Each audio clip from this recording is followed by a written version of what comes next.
¿no? Sí, sí, ¿Usted encontró ministerio arrasado? Sí, arrasado y arrasado mal. ¿Arrasado mal? Sí, sí, sí. Sí, porque se han desarticulado prácticamente todos los programas de prevención y promoción. Nosotros entramos a un ministerio el primer día, en donde encontramos a 600 personas esperándonos en la playa de estacionamiento y emocionadas y diciendo no queremos trabajar, porque en realidad, salvo las cuestiones puramente administrativas, todos aquellos que estaban trabajando en programas de prevención y promoción de la salud estaban prácticamente desfuncionalizados. Los programas estaban desfuncionalizados, es decir, empezamos a tener sarampión porque faltaban montones de chicos sin vacunarse, claro. Empezamos a tener una explosión de sífilis, 400% de aumento, sí, 400% de aumento en los últimos 3 años de la sífilis y 500% de la sífilis congénita. Y con un gobierno nacional que, la charla que tuvimos en el Congreso de la Nación con el anterior secretario de Salud, Rubinstein, nos dijo, tenemos récord de controles de embarazadas. Y bueno, es imposible. Tener récord de controles de embarazada implica que no puede haber ese aumento del 500%, porque la BDRL que ustedes conocen se hace, para detectar la sífilis hace añares, no podrían, es totalmente inconsistente con ese número. Pero también con un montón de otras áreas. Por ejemplo, nosotros teníamos un helicóptero sanitario, sí, comprado en el año 2012 en la gestión Scioli, y un gemelo para la gobernación, ¿no? Solo que el sanitario estaba todo insonorizado, era un helicóptero de traslado para emergencias médicas espectacular. Vamos a buscar el helicóptero, ¿no? Hace poco tuvimos un accidente en la Ruta 2, sí, no había helicóptero, quisimos ver qué pasaba. Está el fuselaje pelado. ¿Cómo está desarmado el helicóptero? Claro. El fuselaje pelado porque le fueron sacando todas las partes para mantener el de la gobernadora volando. Entonces, en el interín, nosotros al año 2015 no se pagaban horas privadas de vuelo porque había una flota en toda la provincia, una provincia enorme. En el año 2016 ya se pagaron por horas privadas de vuelo casi más de 3 millones de pesos y este año 70 millones de pesos. Es decir, encontramos que el ministerio está todo privatizado, lo que es privatizable. Es decir, se terceriza todas las funciones. Todo se terceriza. Encontramos un ministerio en donde cuando uno le pregunta a las personas que estaban en los programas, ¿qué hacen ustedes? Nada. Estamos acá porque no nos asignan tareas. Realmente es muy triste porque nosotros estamos en medio de una crisis muy fuerte, producto de todo lo que es el problema alimentario y todo cómo impacta en la salud.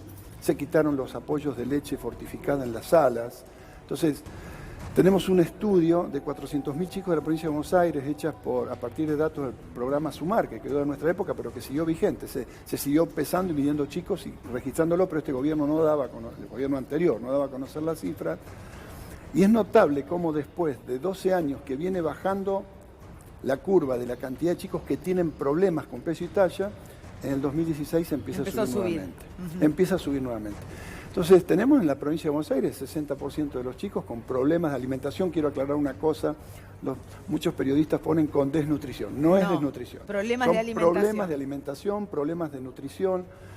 Que no quieren decir que sean desnutridos, pero están en una mala situación nutricional.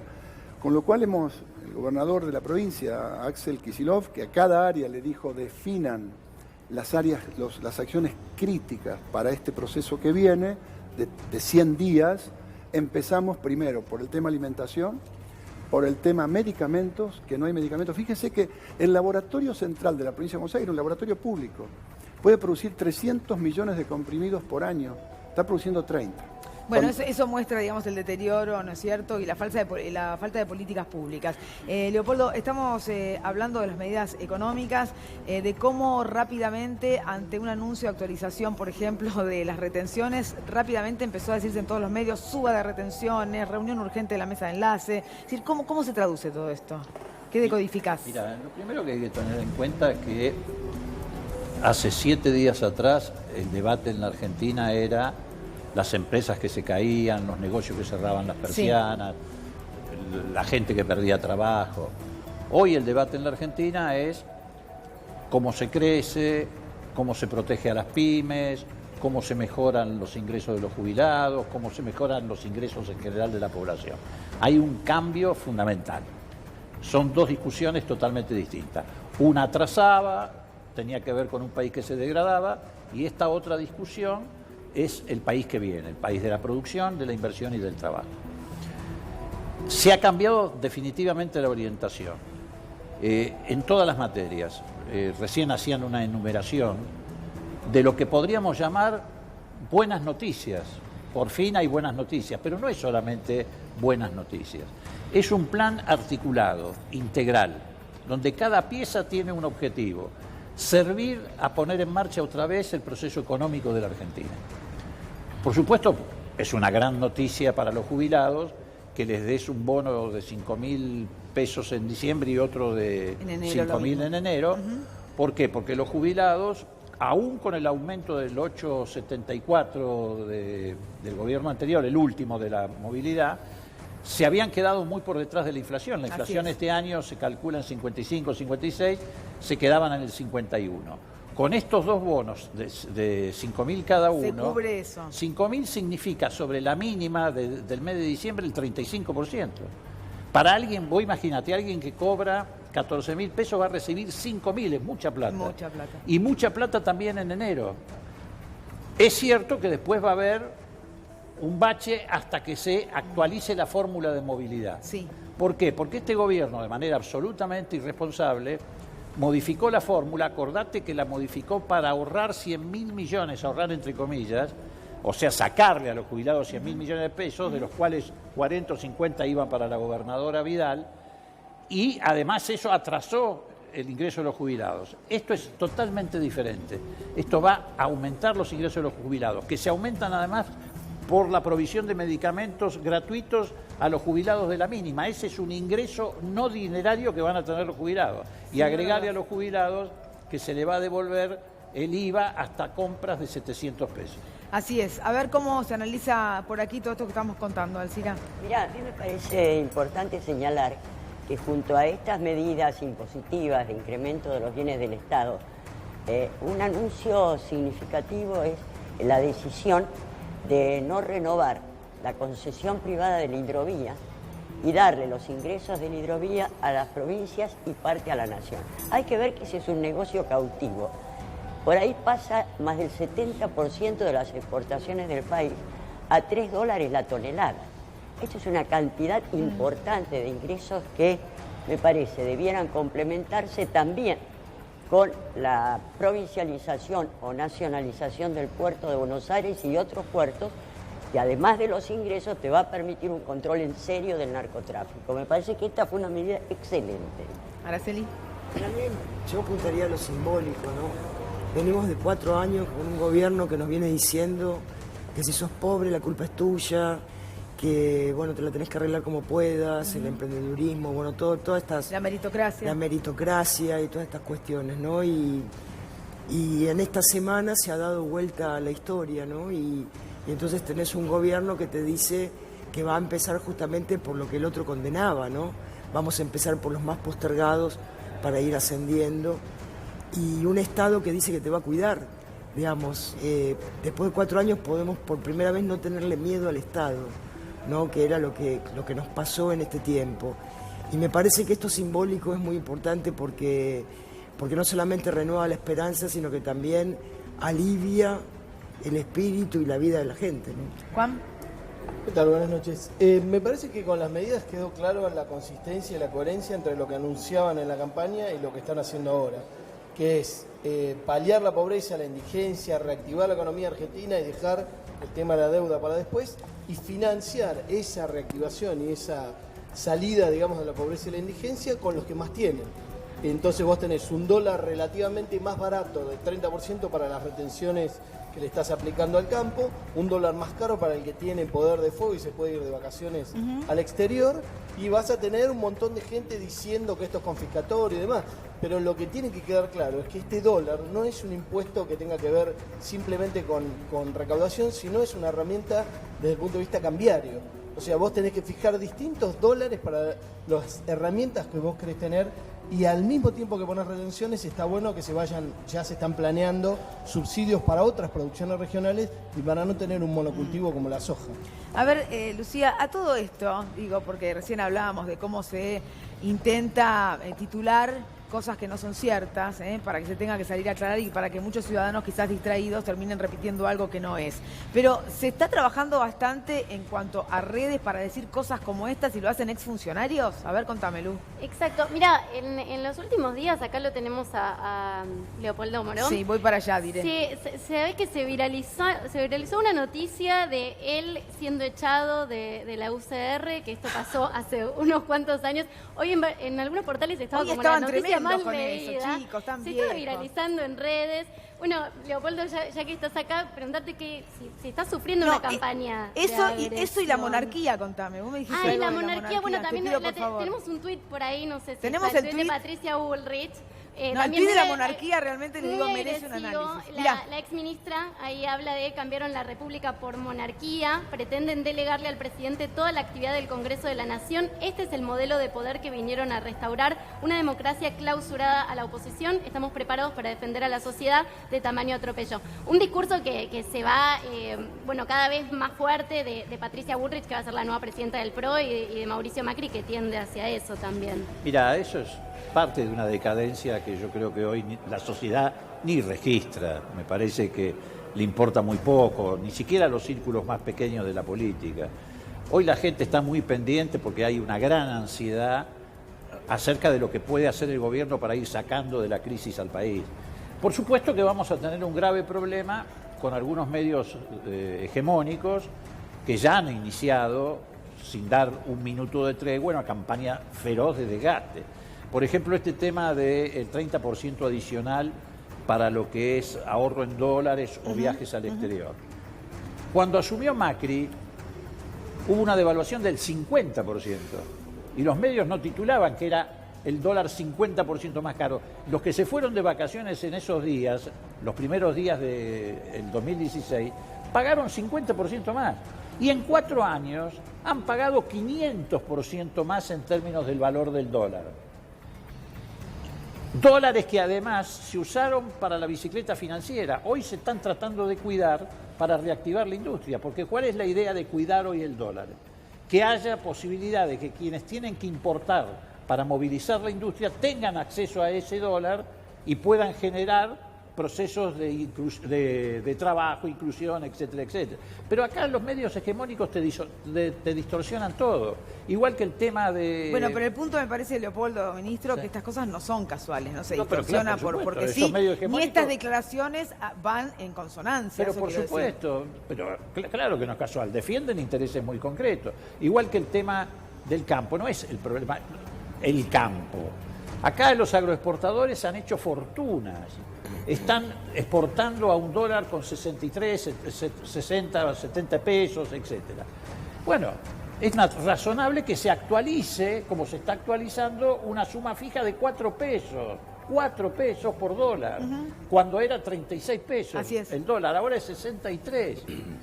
Es una cosa que no se debería estar ni discutiendo Claro, en un pero país. si antes ni siquiera se chistó con la decisión de Macri de los 4 No, pesos y ahora es pero especie de en un país revuelo, que pues tiene- actualiza pero en algo. un país que tiene 40% de pobreza y la mitad de los chicos por debajo, pero esto no se tendría que estar ni discutiendo, es un No, lo que gesto sí- básico de solidaridad. Es que este discurso, cuando uno lee ese tuit de Patricia Bullrich, hay una similitud muy fuerte con ese discurso que estamos viendo en muchos países de Latinoamérica, ¿no? Es decir, hay como un discurso muy contundente de esas derechas que se centran en esa posición dura. Realmente no le hacen nada bien al país, porque la verdad es que yo quiero recordarles que cuando se perdieron las elecciones, nuestro sector político perdió en el año 2015, la misma expresidenta Cristina Kirchner recién habló por primera vez el 13 de abril. Me acuerdo que dijo, bueno, yo después de 6 meses voy a hablar. Porque es así, tendrían que tener un poco más de respeto, han dejado un país destrozado, por lo menos tendría que callarse un tiempo, a ver qué es lo que venimos a hacer, lo que tratamos de restaurar todas estas ¿Cuál es cosas. hagan memoria, cuál fue la primera ley que trató el Parlamento después que asumió Macri? ¿La primera ley? Vos, El economista. A ver, Agustín, la primera Agustín. ley que trató el Parlamento cuando asumió Macri, La ley de los fondos buitres. la fondos buitres, pagar a los holdouts. Pagarle a los fondos buitres. Pagar a los holdouts, ¿Cuál sí. es la primera ley que vamos a tratar nosotros? Ver cómo le resolvemos el problema a la del mayoría hambre. de los argentinos, del hambre, de los ingresos, de la producción y del trabajo. Con eso está todo dicho. A ver si... No, ya que estamos, planteo algo, porque decíamos pagarle a los fondos buitres. El gobierno anterior, pagándole a los fondos buitres, habilitó la ventanilla de la deuda, recontra mega endeudó al país y hoy tenemos un problema ahí. Está bien, hay que atender las urgencias internas y acá estamos todos de acuerdo en eso. Ahora, los acreedores externos no están de acuerdo con esto. ¿Cómo ven este proceso, digo, de reestructuración de deudas? ¿Se llega o no se llega? Porque hay un conflicto ahí del cual todavía, como hay otras urgencias, no estamos hablando demasiado. A ver, Juan. Como bien anticiparon, los vencimientos grandes están en abril y mayo, que son 20.000 millones de dólares, o sea que el tiempo que tienen para arreglar la deuda antes de defaultear son estos meses que quedan, y hay unos 4.000, 5.000 millones de vencimientos que ya dijiste que los sacan del central, está en la propia ley que mandaron al Congreso. Si llega o no se llega es un problema más de los acreedores que en la Argentina. El sistema financiero mundial está atado con alambre después del 2008 y las soluciones que dieron para patearlo para adelante se están quedando sin nafta. Entonces, los acreedores lo que quieren es arreglar de alguna manera. Cuando tomaron esa deuda, ya sabían que era impagable, siempre lo supieron. Lo que les molesta mucho a los acreedores es que después vino el FMI y el FMI tiene prioridad para cobrar. Esa va a ser una discusión fuerte y si el gobierno la aprovecha, va a hacer que se peleen entre los acreedores privados y el FMI y sacar provecho de eso. Y el FMI, como quedó incinerado con las cosas que hizo con Macri, tenemos esa suerte para que la discusión va a ser una discusión donde ellos están flojos de papeles, quebraron su propio estatuto, fomentaron toda la fuga, entonces están bastante complicados. Creo que el gobierno puede aprovechar esa división entre acreedores y decirles, miren, si llegamos a abril y no cerramos, el problema va a ser de ustedes y no mío. Araceli. Estaba mirando el tuit de Patricia Bullrich, ¿no? Que decía que habíamos instaurado la monarquía. Sí. Ellos se endeudaron con el Fondo Monetario Internacional sin que pasara por el Congreso. Y a una cifra históricamente inédita para el Fondo Monetario en el mundo entero, digamos. De manera que esta costumbre que tuvieron durante estos 4 años, que permanentemente te decían una cosa y hacían exactamente lo contrario, lo cual volvía bastante enloquecedor la cuestión, ¿no? Porque decían, estamos respetando los derechos humanos y estaban matando a la gente por la espalda, por ejemplo. O te decían, estamos saneando la economía y la estaban endeudando y rifando con la cuestión financiera. Y creo que siguen en la misma cuestión hoy, que han perdido y que debieran, como bien dice acá el diputado, guardar silencio, ¿no? Porque han dejado el país destruido. Y yo creo que ellos están enfatizando sobre las formas. Entonces, aquí vienen los autoritarios, etcétera, como para tapar el desastre que hicieron. Ahora, yo sigo insistiendo en que los ingresos del Estado tienen que recuperar una cantidad de fuentes rentables que ha sido regalada impunemente. Por ejemplo, las autopistas del Sol, que se le dieron a Macri, que es absolutamente espurio el arreglo que se hizo, venga para acá. Porque además el control de esas áreas te permite regular el precio de las autopistas, etc. Entonces, yo me obsesionaría por ver cuáles son aquellas áreas del Estado, sin hablar de las minas de litio y demás, que es el gran petróleo de los próximos años, cuáles son aquellas áreas que legítimamente son ingresos para el Estado como para compensar determinado gasto. Yo pensaría en eso. A ver, tengo acá, esto es hace instantes, Luciano Laspina, el diputado, dice, el interbloque Juntos por el Cambio no dará quórum ni apoyará una ley que pretende darle la suma del poder público al nuevo gobierno, ignorando la representación que nos dio más del 40% de los argentinos. La emergencia económica es esto. Leopoldo. Bueno, esto demuestra y refuerza lo que acaba de decir Daniel, el ministro. Cambiemos estaba frente a un dilema, o está, si querés, frente a un dilema. O compite en términos democráticos, generando acumulación para ver si nos puede ganar una elección parlamentaria o la presidencial, o se acopla a una estrategia de desestabilización. La decisión es de ellos, no es nuestra. Nosotros quisiéramos que ellos se sumen a la competencia democrática. ¿Una estrategia de desestabilización Sí, de claro. qué sector? Bueno, decís? esto es una estrategia de desestabilización. Si vos, a 7 días de que asuma un gobierno, decís que no vas a dar quórum, podés decir que no vas a votar a favor. Claro. Bueno, fenómeno. Hasta por ahí nomás también, porque hay algunas cosas que me imagino que nadie sensato votaría en contra. Pero suponete que está frente a un insensato. Pero lo que no podés decir es que no le vas a dar quórum a un gobierno que tiene que reparar el daño que produjo otro gobierno anterior del que ellos formaron parte, porque no se hacen cargo de esa responsabilidad que es la de tierra arrasada. Eso es desestabilización. Eso es seguir el discurso de los grandes grupos concentrados, de los grandes medios de comunicación.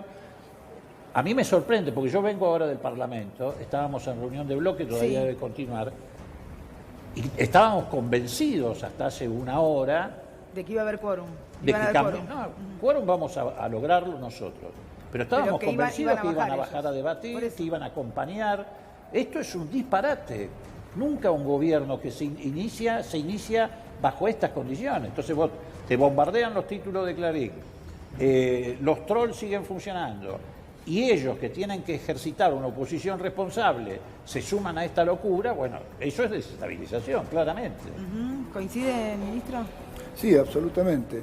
Y la verdad que vuelvo a decir que no es lo que creo que la gran mayoría de los votantes, incluso Cambiemos, espera.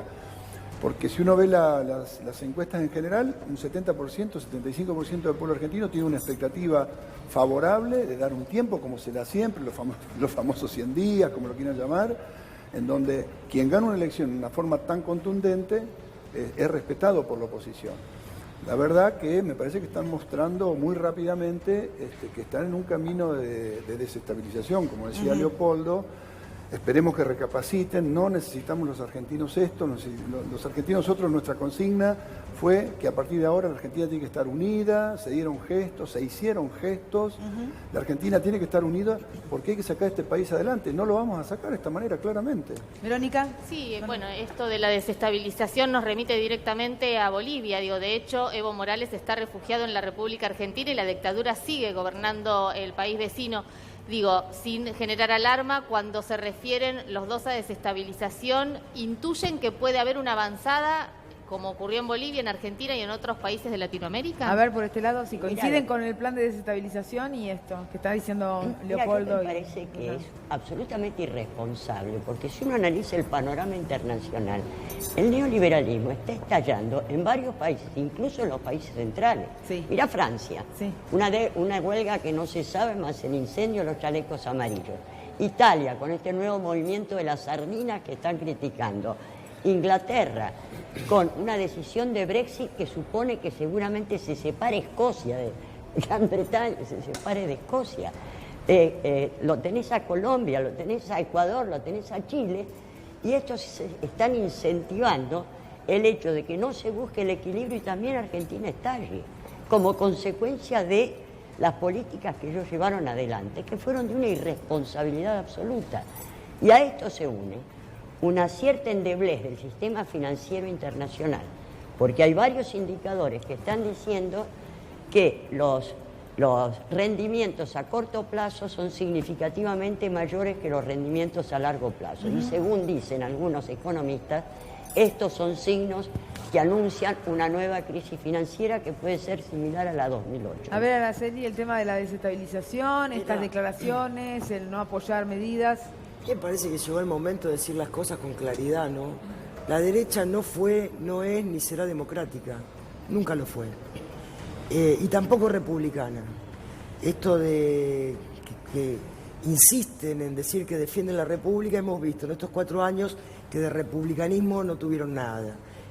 Tuvieron injerencia en la justicia, tuvieron un Congreso virtualmente paralizado, realmente no fueron republicanos, tuvieron medios hegemónicos que acompañaron un relato que no tenía que ver con la realidad y además se fueron dejando un país devastado.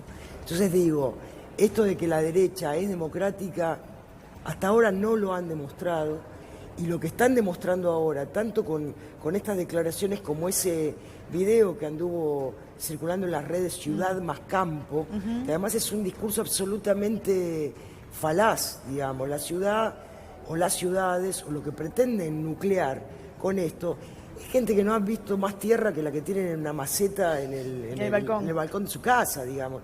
Entonces creo que es tiempo de decir esto, la derecha no es democrática y tal vez tenga la oportunidad de mostrar lo que sí lo es, pero hasta ahora no lo fue. Juan.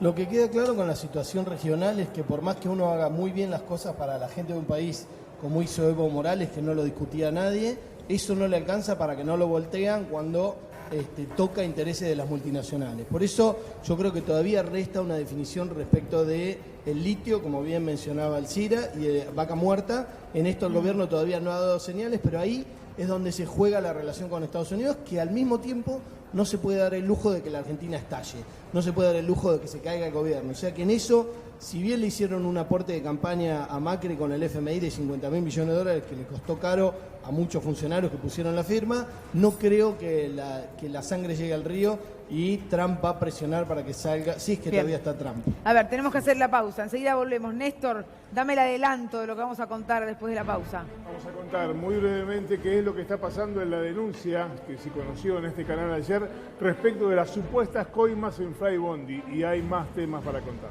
La pausa y enseguida volvemos porque ya hay otra historia.